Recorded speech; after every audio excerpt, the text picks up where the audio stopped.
Paz inverencial, buenas noches para todos los hermanos que nos escuchan en Colombia y en otras latitudes del continente latinoamericano, en parte de Europa, de Asia y de África. Especialmente estamos desarrollando esta cátedra titulada El mundo de la mente. Y este mundo de la mente, cualquiera que lo mire así como ese título, se hace a la idea de que la mente es universal y cósmica y tiene razón, es así. Pero el maestro nos aterriza, nos trae muy bien y nos explica, como lo ha hecho ya en muchas ocasiones, qué es la mente cósmica, que el planeta tiene una mente, bueno, todos los entes que tienen vida tienen su mente y su expresión mental. De manera que vamos a continuar con esta cátedra después de haber hecho varios resúmenes sobre qué es lo que pretende el maestro mostrarnos con la mente. Él primero nos dice que tenemos que aprender a escuchar, a saber escuchar, porque saber hablar es muy fácil, pero saber escuchar es muy difícil. Esa es una parte esencial y fundamental que el maestro nos explica claramente. Por otro lado, también el maestro nos habla claramente de que nosotros tenemos que actuar en comunidad para podernos ayudar en este estudio, en esta enseñanza. Y actuar como comunidad no es simplemente reunirnos y estar presentes un grupo de personas, ¿no? Actuar como comunidad significa tener una predisposición psíquica interior que permita eso. Y precisamente en nuestro maestro nos habla aquí en esta cátedra de cosas tan interesantes como son el hecho de tener nosotros la posibilidad de manejar el proceso de quién es el que no nos deja escuchar.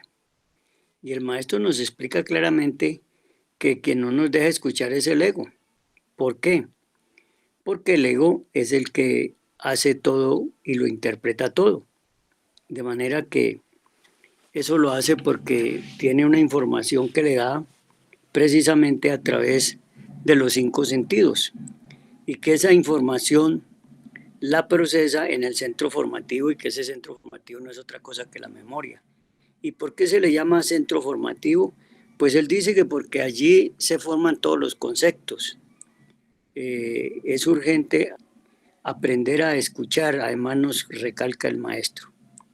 Y que después de este preámbulo, el maestro nos invita a que nosotros hagamos un esfuerzo para que nos demos cuenta si el intelecto por sí mismo nos puede revelar la verdad, lo real.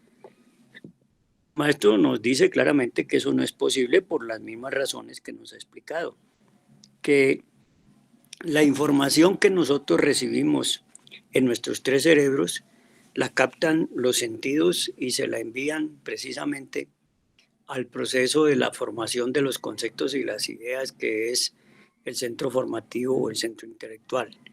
Y esa información corresponde exclusivamente al mundo tridimensional. Entonces, por eso la gente arman grandes discusiones y todo para demostrar quién tiene la verdad. Y obviamente esa verdad de la que se habla ahí no es otra cosa que una verdad relativa. Es una verdad que tiene definido claramente qué es lo que ocurre en este mundo de las tres dimensiones. O sea, pensar nosotros que lo real, lo, lo trascendental, es lo que se vive aquí en este mundo de las tres dimensiones, es una utopía, pero que es difícilmente poderla calificar así porque sería un insulto, como se dicen por ahí, un insulto a la inteligencia, el animal intelectual equivocadamente llamado hombre. ¿Por qué sería un insulto? Porque estaríamos diciéndole que nosotros no aceptamos la verdad o lo real porque no hay fundamentos esenciales para que eso sea así. Y el contraargumento sería que hay todos los informes, hay todas las demostraciones físicas y que eso se puede lograr. Seguramente en muchas condiciones de orden tridimensional podemos comprobar y decir que las cosas son de tal y tal manera. Pero cuando ya entramos en misterios superiores como los misterios de la vida y de la muerte, como los misterios de el más allá en las otras dimensiones, eso es muy complicado y muy difícil. y menos todavía, mucho menos explicarle a la gente que no tiene una formación profunda, porque aquí el maestro nos habla de tres mentes y nos explica claramente cuáles son las dos primeras mentes, que ya en una cátedra en psicología revolucionaria nos habló sobre este proceso. Así que, dicho esto, conviene que nosotros hagamos conciencia y nos dediquemos a analizar en forma muy prudente y muy conveniente el por qué existen tres mentes. Primero que todo, hablemos de que cuando el maestro nos habla de tres mentes, se está refiriendo a las mentes que están obviamente contenidas por la constitución psíquica del animal intelectual. Esas tres mentes son la mente sensual, la mente intermedia y la mente interior. Las dos primeras, la mente sensual y la mente intermedia, tienen como fundamento lo que ya explicamos. Toda la información que se recoge por medio de los cinco sentidos es la que le da origen a los conceptos y las ideas fundamentados y estipulados como mente sensual, basada esa mente sensual en teorías, etcétera, etcétera. Teorías materialistas, teorías espiritualistas. Y la mente intermedia es aquella que se maneja o se tiene como proceso en las fe, en la creencia o en las creencias. Normalmente, esta mente intermedia están allí representadas todas las ideologías de orden eminentemente espiritualoide, donde se cree que lo que se está diciendo, que lo que se está explicando tiene una verdadera significación.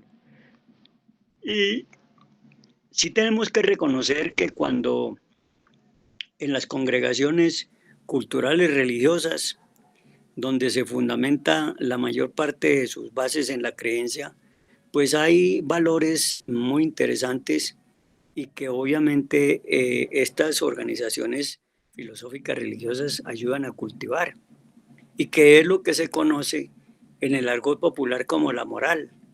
E incluso se llega a hablar de la ética, pero a nosotros nos parece muy exagerado hablar de la ética en un proceso de dos mentes como la mente sensual y la mente intermedia.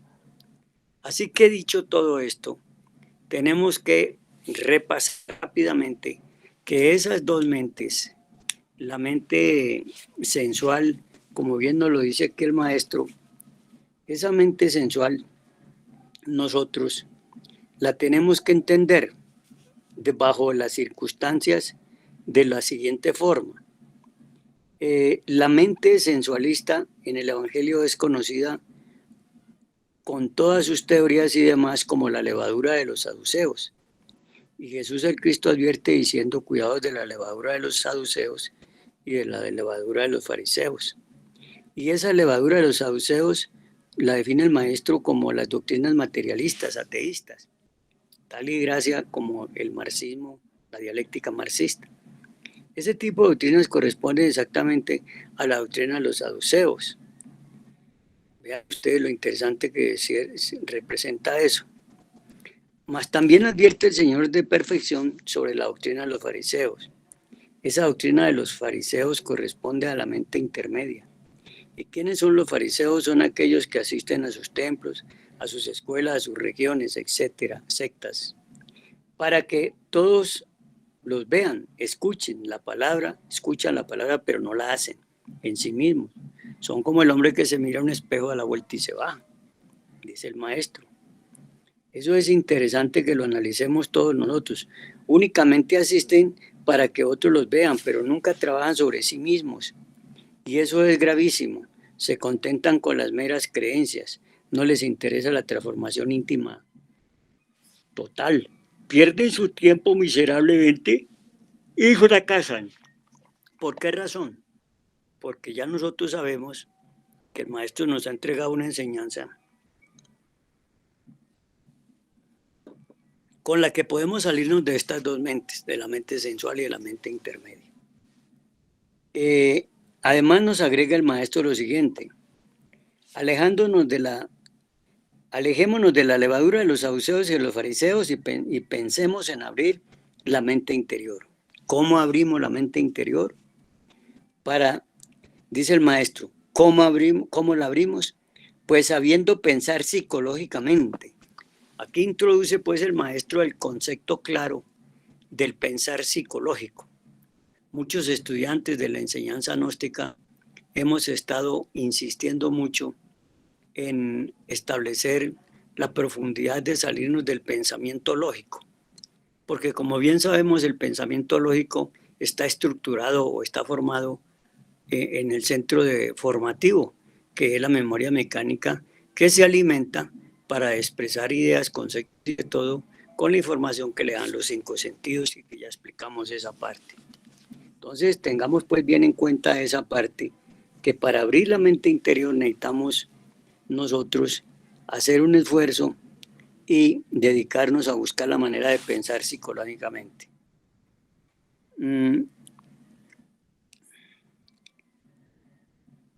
Y nos advierte el maestro que la mente interior funciona con los conceptos, o mejor con los datos que le aporta la conciencia superlativa del ser. Entonces se experimenta gracias a la verdad de los diversos fenómenos de la naturaleza, que nosotros no tenemos todavía la capacidad de manejar los fenómenos de la naturaleza. Con la mente interior abierta podemos nosotros hablar, por ejemplo, sobre la ley del karma, ya no por lo que nos dijeron, porque nos contaron o por lo que leímos, no, sino porque tenemos la experiencia directa.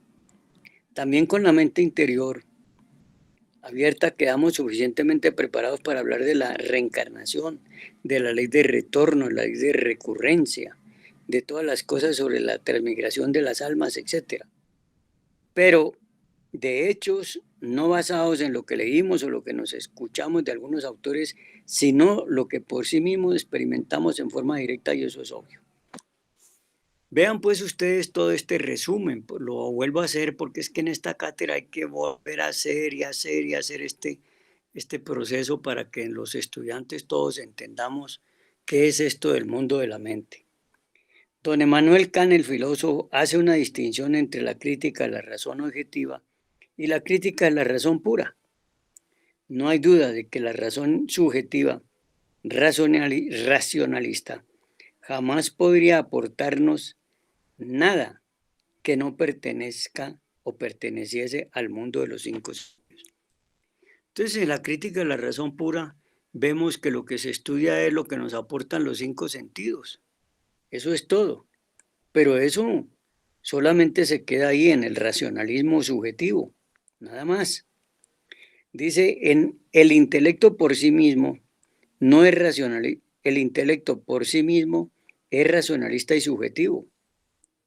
Siempre que oye un tema sobre reencarnación, sobre el karma, exigirá pruebas y demostraciones, que es lo que veníamos comentando ahora.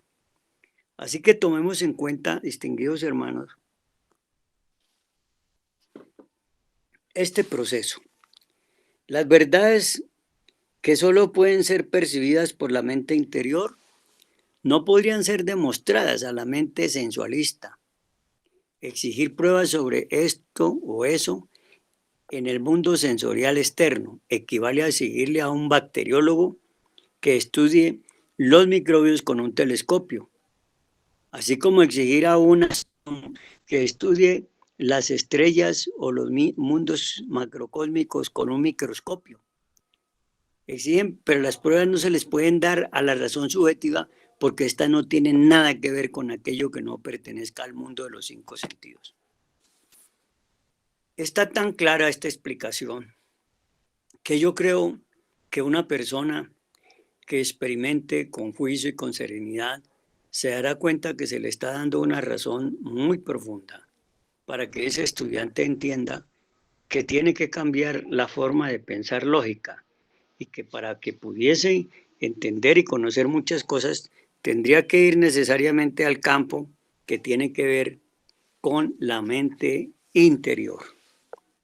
Así que después de todo esto, como dice el maestro, tenemos que aprender a manejar la mente interior.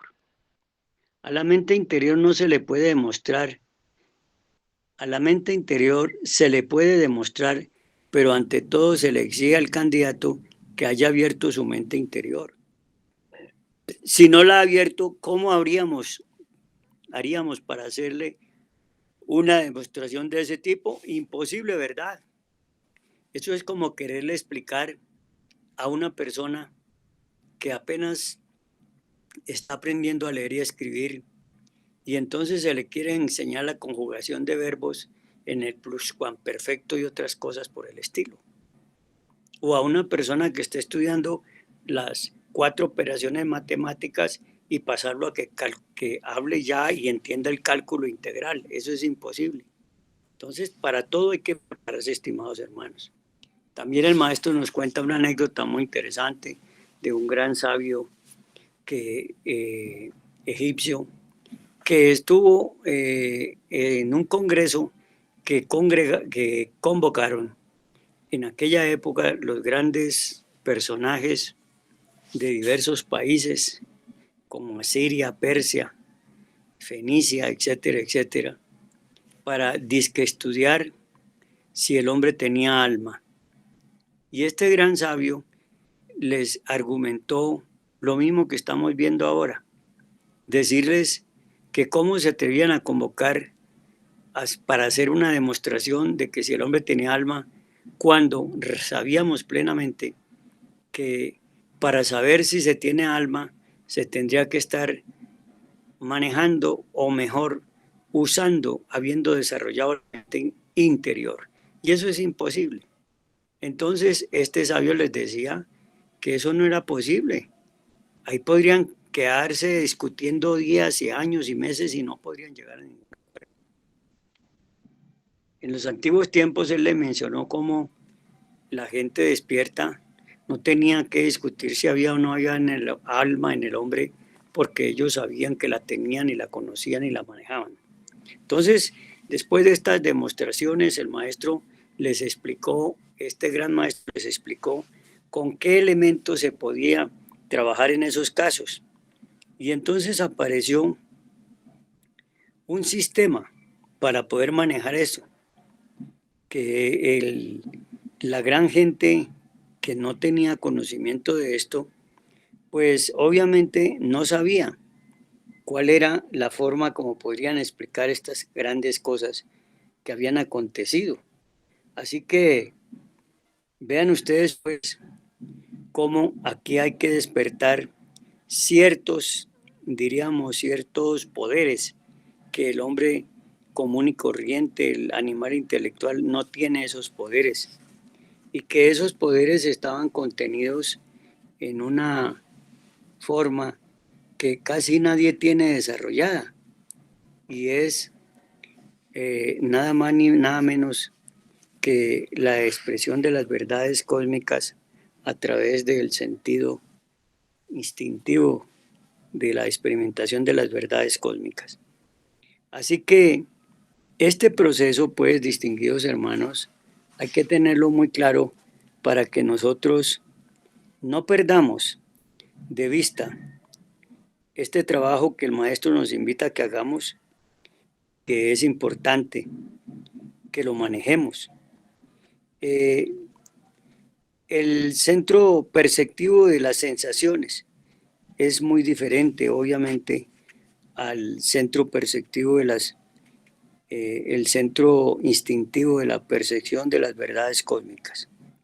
Eso es completamente diferente y distinto y por eso nosotros tenemos que aprender a manejar primero esa mente interior para que a través de esa mente interior podamos desarrollar el pensamiento psicológico y así de esa manera podamos manejar y entender cómo se manejan o cómo se lleva a cabo la concepción de todos estos procesos que obviamente los estudiantes que están con nosotros en esta enseñanza debemos de preocuparnos con mucha, diría yo, con mucha fuerza interior profunda para que todo lo que hagamos se nos vaya quedando establecido no en la memoria mecánica, porque de eso no se trata.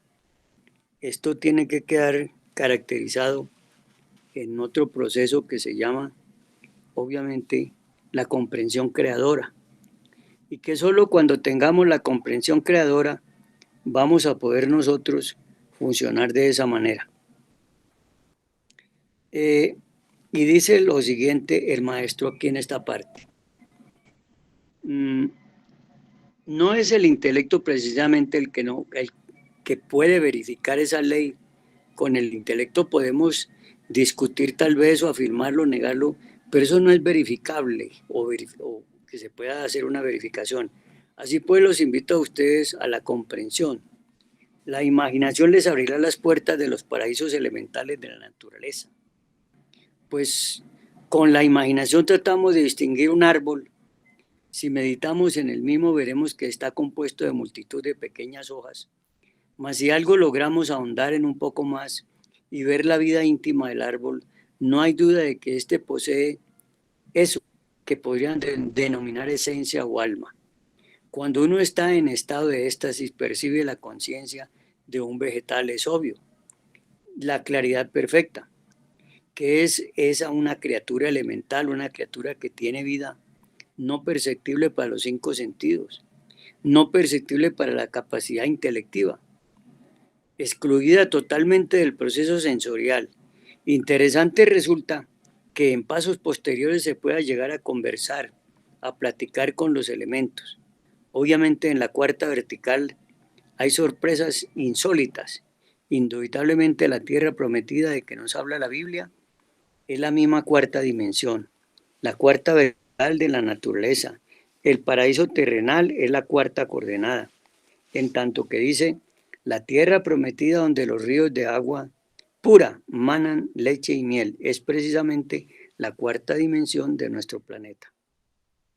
Entonces observemos que ya el maestro nos introduce por aquí fácilmente en un criterio que debemos de tomarlo muy en cuenta. Vean ustedes lo siguiente. Entonces más vale que comencemos a subir por la escalera de la imaginación. Posteriormente pasaremos al segundo escalón, que es la inspiración, y al fin llegaremos a la intuición. Vean ustedes, pues, cometer el error de querer estudiar astronomía, dijéramos, hablando en forma simbólica, con el microscopio o estudiar bacteriología con el telescopio, dejémonos a cada facultad en su lugar, en su órbita. Necesitamos pensar psicológicamente y es obvio que debemos rechazar de plano la doctrina llamada levadura de los saduceos y de los fariseos y aprender a pensar psicológicamente.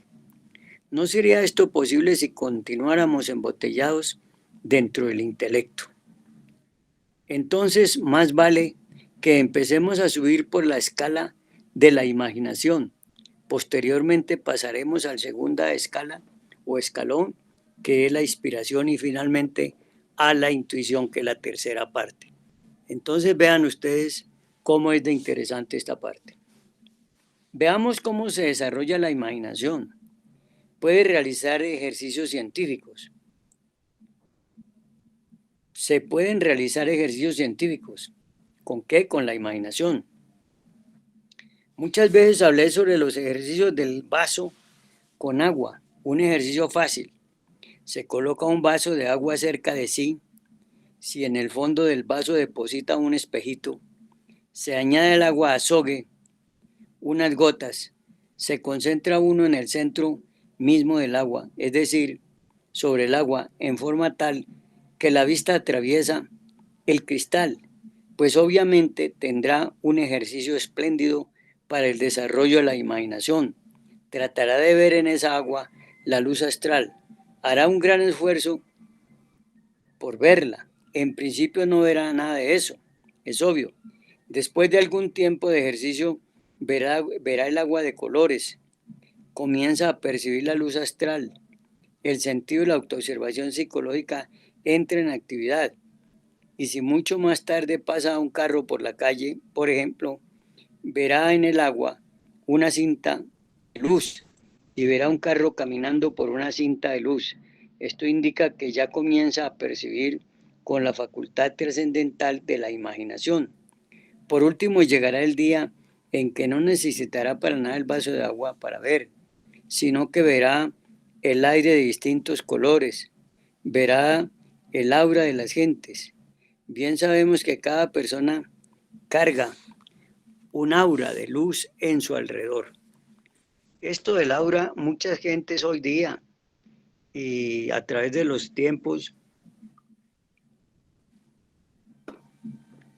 se ha explotado esta información del aura.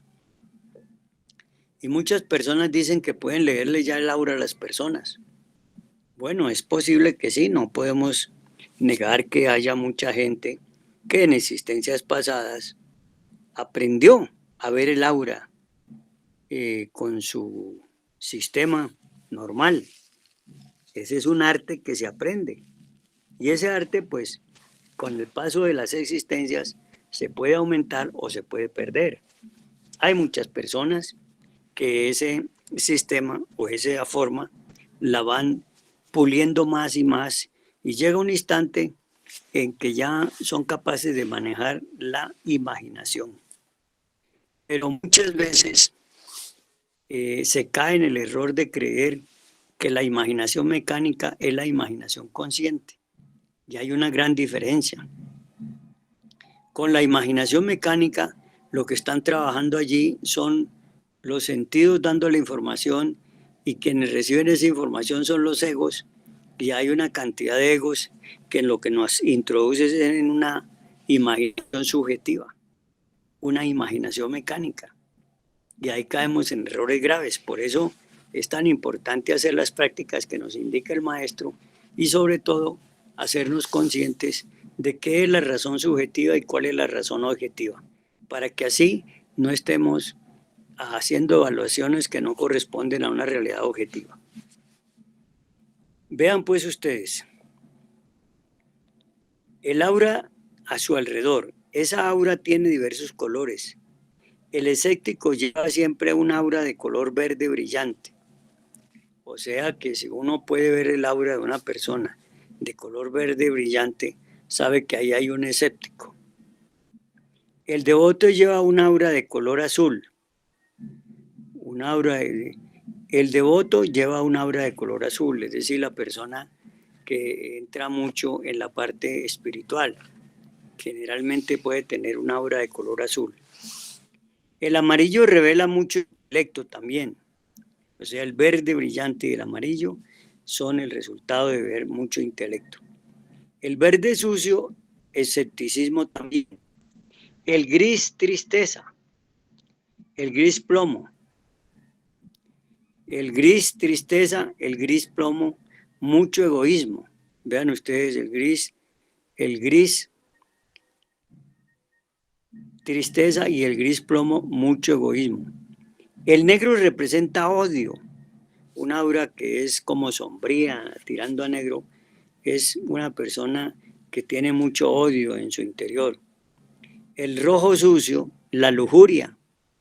Cada que nosotros vemos una persona con un aura de color rojo sucio, esa es una lujuria terrible. Y la fornicación, o sea, ese color rojo sucio significa la lujuria y la fornicación.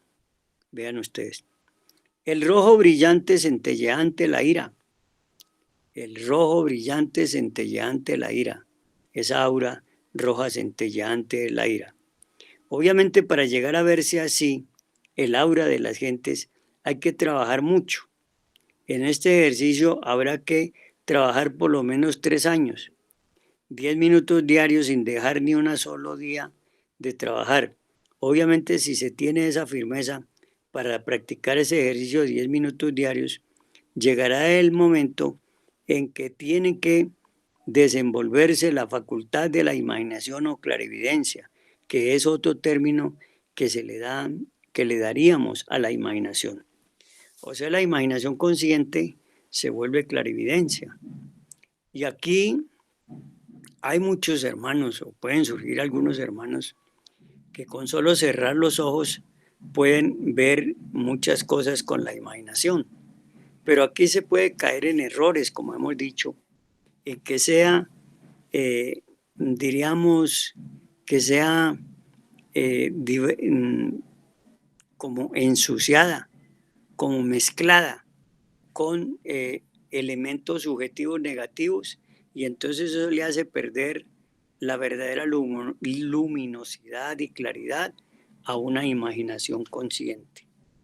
De manera que hasta ahí pues me parece interesante que analicemos esos puntos para que nosotros veamos hacia dónde es que estamos caminando.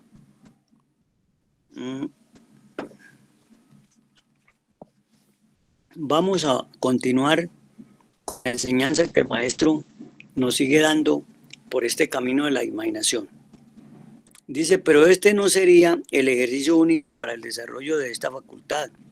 Se necesita algo más. Se necesita la meditación, sentados en un cómodo sillón, con el cuerpo bien relajado o acostado en su lecho, o con la cabeza hacia el norte.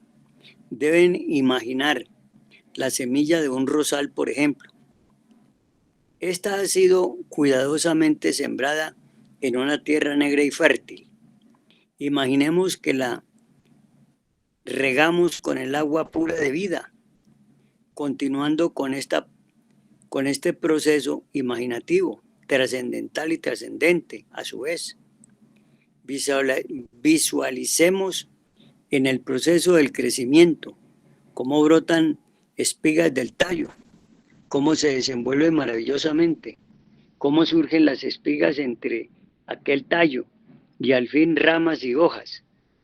Imaginamos cómo a su vez aquella rama se cubre de hojas totalmente. Aparece un capullo que se abre deliciosamente y es la rosa, el estado de mantella, como dijéramos los iniciadores de Eleusis. Hablando a lo griego, diríamos que hasta sentir en sí mismo el aroma que escapa de entre los pétalos rojos o blancos de la preciosa rosa. Como pueden ver, también el maestro nos hace un hincapié muy importante de que no solamente hay que hacer el ejercicio para desarrollar esa imaginación consciente, sino que además tenemos que hacer un esfuerzo de dedicarnos a practicar, a tratar de atraer la forma interior, y para eso nos vemos, como dice el maestro, de una planta que inicia su crecimiento, en este caso la rosa, y vemos cómo la semilla germinó y apareció esa pequeña planta que se va a ir desarrollando, primero en su tallo con sus espinas, luego con sus hojas verdes entre las mismas espinas, y así va formándose hasta que empiezan a brotar los pétalos, y esos pétalos vamos viendo los que se van desarrollando hasta convertirse en rosas muy bonitas. Fíjense ustedes lo interesante de este proceso. Toda esa imaginación que estamos ahí nosotros llevando a cabo no es otra cosa que el proceso de la evolución de esa planta. Pero, ¿qué pasaría? Que el maestro nos va a explicar no solamente el proceso de la evolución de esa planta, sino que nos va a explicar también lo que es la involución de esa planta. Dice, pero este no sería el ejercicio único para el desarrollo de esta facultad. Y nos habla entonces de la meditación. Así que todo esto que estamos aquí llega hasta el punto cuando el maestro nos cita el caso del estado de mantella, como se diría de parte de los iniciadores de Eleusis, hablando en el parlamento griego, que se podría sentir hasta el aroma de esa rosa, de esa flor tan hermosa que nosotros conocemos. Dice, y luego viene la segunda parte del trabajo imaginativo, consistiría en visualizar el proceso del morir de todas las cosas. Podría imaginarse cómo aquellos pétalos olorosos van cayendo poco a poco marchitos, cómo aquellas ramas de otrora eran fuertes se convierten después de algún tiempo en un montón de leños. Y al fin llega el huracán, el viento, y arrastra todas las hojas y todos los leños.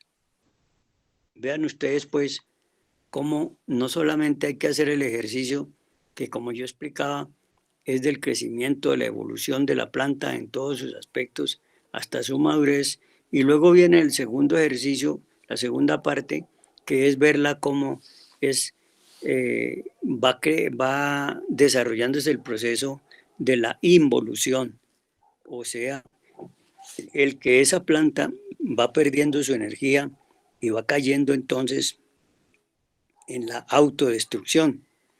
Ese es muy importante que nosotros lo tengamos en cuenta. Entonces dice que la segunda parte de este trabajo imaginativo consistiría en visualizar todas las cosas, imaginarse cómo aquellos pétalos horrorosos van cayendo poco a poco. Aquellas ramas que todavía eran fuertes se convierten después en algún tiempo en leños, y al fin llega el huracán y el viento y arrastra todas las hojas y todos los leños. La meditación de fondo sobre el proceso del nacer y del morir de todas las cosas. Este ejercicio practicado en forma asidua diariamente es claro que a la larga vendrá a darnos la percepción interior profunda de aquello que podríamos denominar mundo astral.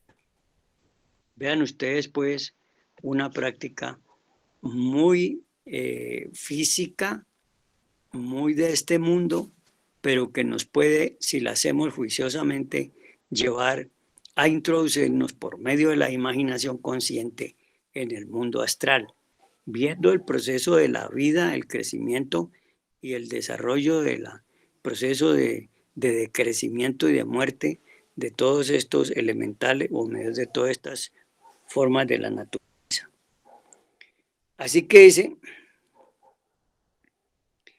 la meditación de fondo sobre el proceso del nacer y del morir de todas las cosas. Este ejercicio practicado en forma asidua diariamente es claro que a la larga vendrá a darnos la percepción posterior e interior profunda de aquello que podríamos denominar mundo astral. Ante todo es bueno advertir a todo aspirante que cualquier ejercicio esotérico, incluyendo este, requiere la continuidad de propósitos, porque si practicamos hoy y mañana no, cometemos un gravísimo error. Óigase bien. No se puede pues decir voy a hacer este ejercicio hoy, pero ya mañana no, dentro de 8 días lo hago. No, así no es. Así que hay que tener cuidado con eso. Habiendo de verdad, habiendo de verdad explicación en el trabajo esotérico, es posible el desenvolvimiento de esas facultades preciosas de la imaginación. Así que esto, como bien nos lo explica el maestro, es para desarrollar la imaginación consciente. Y fíjese que esa imaginación consciente nos puede, en forma directa, llevar al mundo astral. Así que continuemos dando lectura a la parte final que el maestro nos explica, porque es esencial. Una vez durante la meditación surgirá en nuestra imaginación algo nuevo, algo distinto a la rosa. Es señal evidente de que ya estamos progresando. Es un principio. En un principio las imágenes carecen de colorido, pero conforme trabajamos se van revistiendo de múltiples encantos y colores y progresamos en el desarrollo interior profundo. Vean ustedes qué interesante. Un poco más avanzados en esta cuestión nos llevaría a la recordación de nuestras vidas anteriores.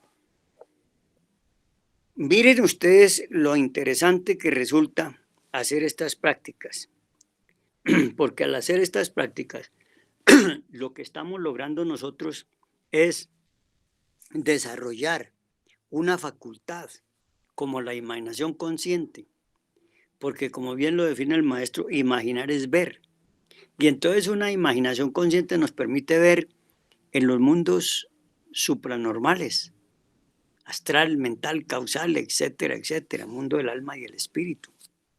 Esa es la ventaja que nos trae esta enseñanza que nos está dando aquí el maestro, Y no olvidemos que estamos hablando del mundo de la mente y que el maestro empezó hablándonos de cosas tan, diríamos, tan elementales como el proceso de saber escuchar, el proceso de tener la atención consciente, el proceso de que no nos dejemos llevar por las informaciones que nos suministra la mente sensual o la mente intermedia, porque eso es solamente para vivir en este mundo físico tridimensional.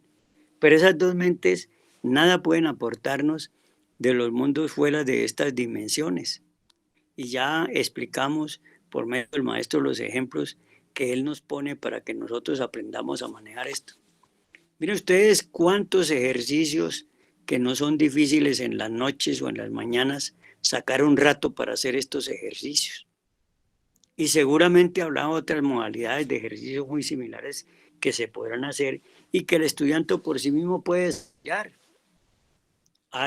Yo he visto casos de algunos maestros como el maestro Garochines, la maestra Litelantes y aún el mismo maestro Samael, cómo ellos practicaban ejercicios que ya era simplemente de cerrar los ojos y concentrarse para tratar de ver el más allá o para tratar de empezar a desarrollar. En el caso de ellos, cerraban sus ojos para ver el más allá.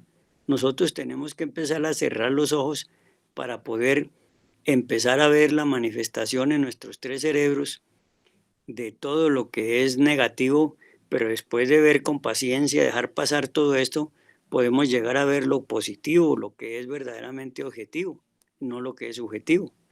Así que el trabajo que tenemos que hacer con estos ejercicios es para conocer la mente, el mundo de la mente y ver qué tan grande, qué es tan extenso. Imagínense ustedes ya nosotros manejando el pensar psicológico. Ya no tenemos que usar la palabra, ya nosotros usaríamos otra clase de formas. Hablaríamos menos porque tendríamos la síntesis de la palabra. Es decir, desarrollaríamos capacidades maravillosas que quizás cualquier persona quisiera tener. Por eso nos parece fundamental, esencial, que le demos la mayor importancia a esta cátedra del mundo de la mente. Esta cátedra del mundo de la mente, si la estudiamos muchísimas veces, y yo les quiero contar a ustedes que esta no es una cátedra para estudiarla ni 10 ni 15 veces.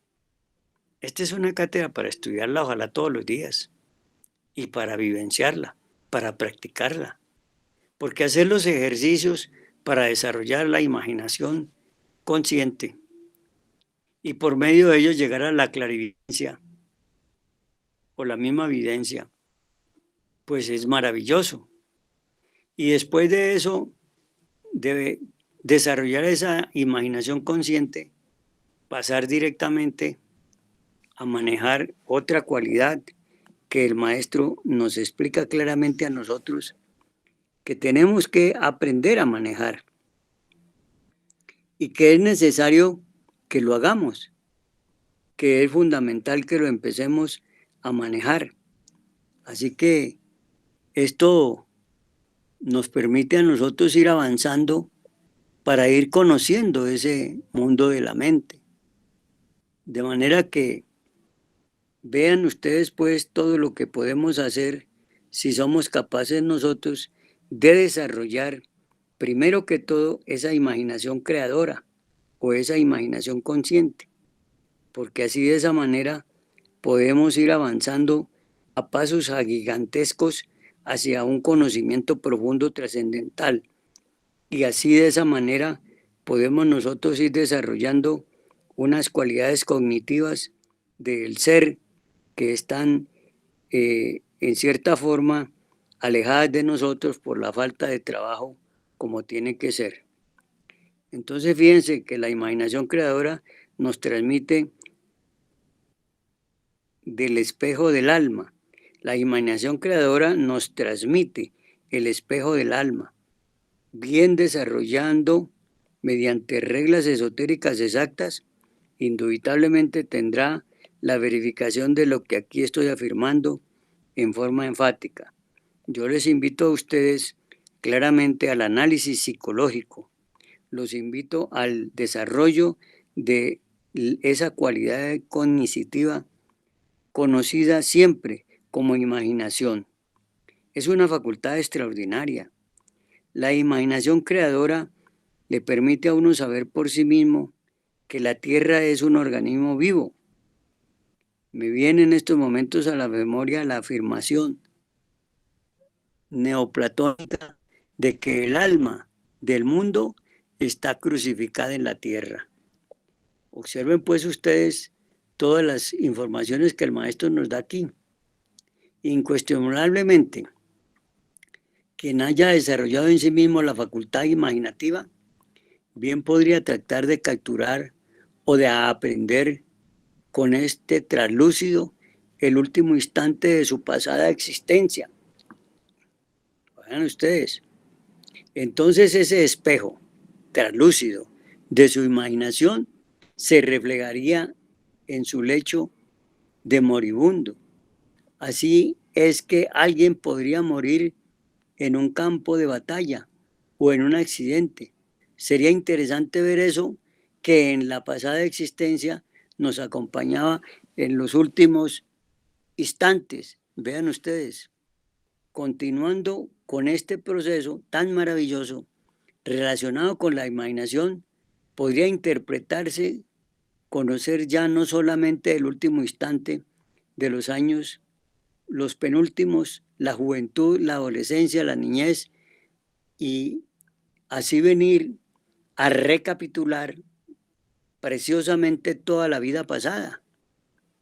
Similarmente, esto, llevado más lejos, nos permitiría también capturar cada una de nuestras vidas anteriores y así vendríamos por experiencia directa a ratificar la ley del eterno retorno de todas las cosas. Como pueden darse cuenta ustedes, hermanos, aquí ya tenemos un camino muy claro para muchos estudiantes ¿cómo hago yo para saber mis existencias? ¿Cómo hago yo para saber en qué existencia voy? ¿Cómo hago yo para saber qué grado tengo? Pues, estimados hermanos, aquí está la ayuda que estábamos esperando en esta cátedra del mundo de la mente, donde el maestro nos invita, primero que todo, a que estudiemos los tres tipos de mente, a que sepamos con qué mentes tenemos que trabajar para avanzar en el camino esotérico y de esa manera, pues poder decirle a la gente y a la humanidad que nosotros estamos buscando respuestas que no están ni que no nos las puede dar ni la razón, no nos las puede dar la mente sensual, mucho menos la mente intermedia. Dice aquí, en otra parte, dice el maestro, veamos cómo se desarrolla la imaginación. Se pueden realizar ejercicios científicos. Muchas veces hablé sobre este ejercicio del vaso con agua. Ya recuerdan que el maestro nos pone un vaso con agua y nos dice que ahí introduzcamos un pequeño espejo, que luego le pongamos unas gotas de azogue y que nos dediquemos a hacer este ejercicio todos los días. Y así de esa manera vamos percibiendo cómo en ese vaso con agua vamos nosotros viendo la manifestación de ese mundo astral. Vean ustedes que eso es importante. Y nos explica también en esta parte la forma de áureas que los personajes de este mundo todos portamos, con sus distintos colores. Nos dice que el verde brillante es la manifestación de la personalidad del ecléctico, que el gris es de la tristeza y que el gris plomo es mucho más que la simple tristeza, que es el egoísmo. Nos habla de que el rojo manchado o sucio es la lujuria y la fornicación, que el rojo brillante, vean ustedes, centelleante, caracteriza la ira. Y así pues vamos desarrollando conocimientos muy interesantes que nos sirven en muchas de estas prácticas.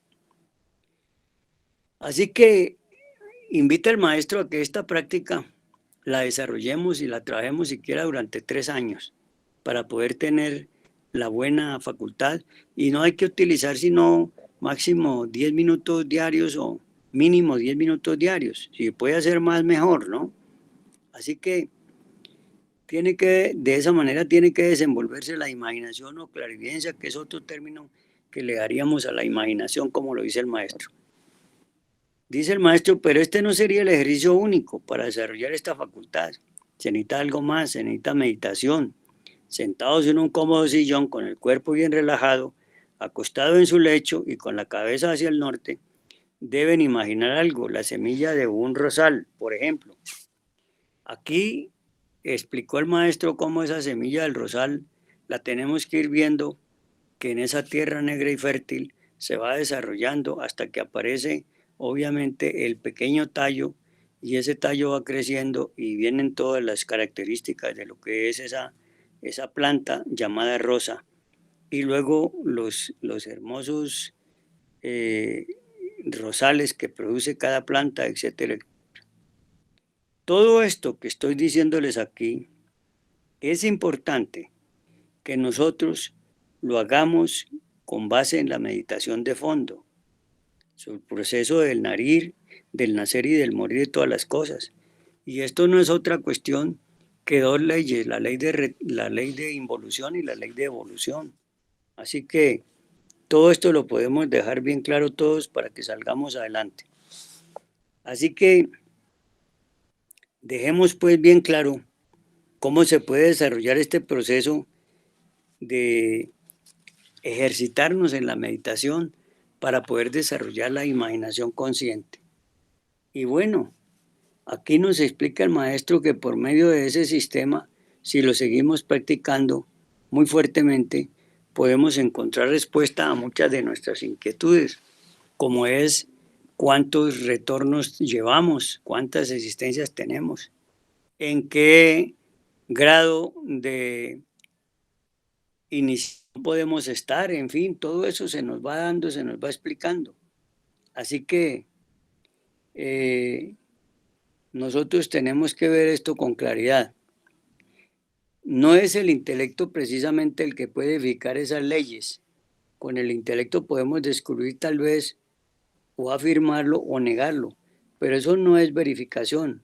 Así pues, los invito a ustedes a la comprensión, a la comprensión. La imaginación les abrirá las puertas de los paraísos elementales de la naturaleza. Pues con la imaginación tratamos de distinguir un árbol.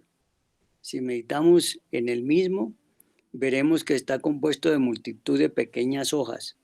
Mas si algo logramos ahondar un poco más y ver la vida íntima del árbol, no hay duda de que éste posee eso que podríamos denominar esencia o alma.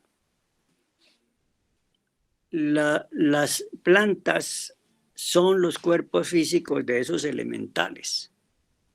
Los minerales son los cuerpos físicos de esos elementales del reino mineral. Y los animales son el cuerpo físico de esos elementales de los animales, o de ese elemental de los animales. Así como nuestro vehículo físico es la expresión de esa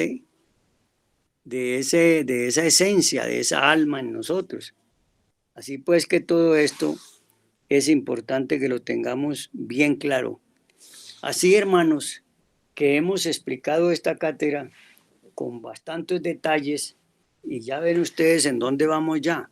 Cuando estamos hablando del mundo de la mente, ya nos hemos salido de lo que es el análisis del pensar mediante la facultad intelectual, usando la lógica y la razón, que es lo que se llama la mente racional.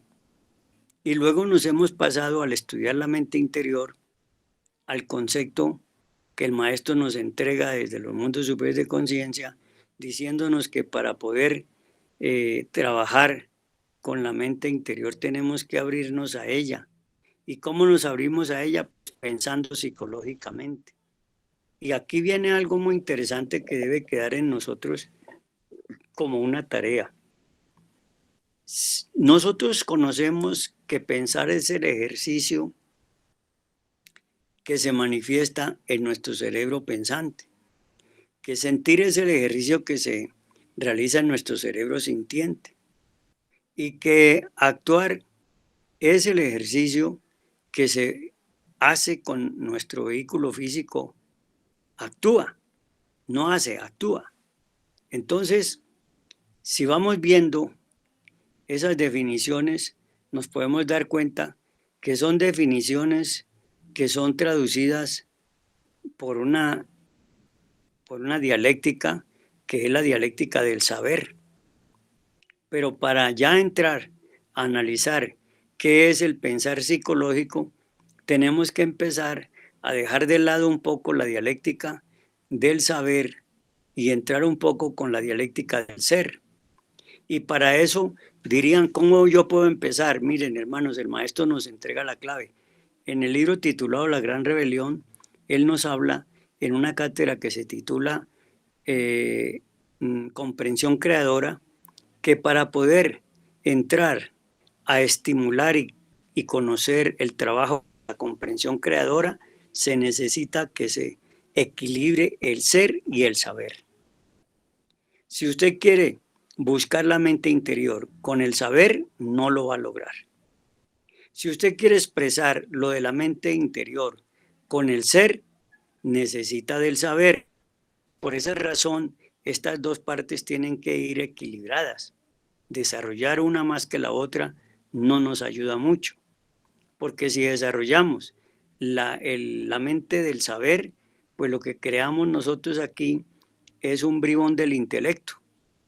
Y si desarrollamos mucho la parte del ser sin tomar en cuenta el saber, entonces creamos es un santo estúpido. Observen pues ustedes que estas partes son necesarias dejarlas claro para que así podamos funcionar mejor. Hasta aquí pues dejamos esta cátedra en el día de hoy y agradecemos a los estudiantes que con mucha paciencia nos escuchan. Hoy no pudimos hacer la cátedra más temprano porque tuvimos que atender unos compromisos esotéricos de nuestra institución gnóstica de aquí de Colombia. Por eso les pedimos excusas y de todas maneras hemos realizado la cátedra para que en cualquier momento ustedes la puedan ver. Paz inverencial para todos los hermanos. Buenas noches. Los esperamos mañana en la misa pública a las 9 de la mañana y en la cátedra a las 11 de la mañana.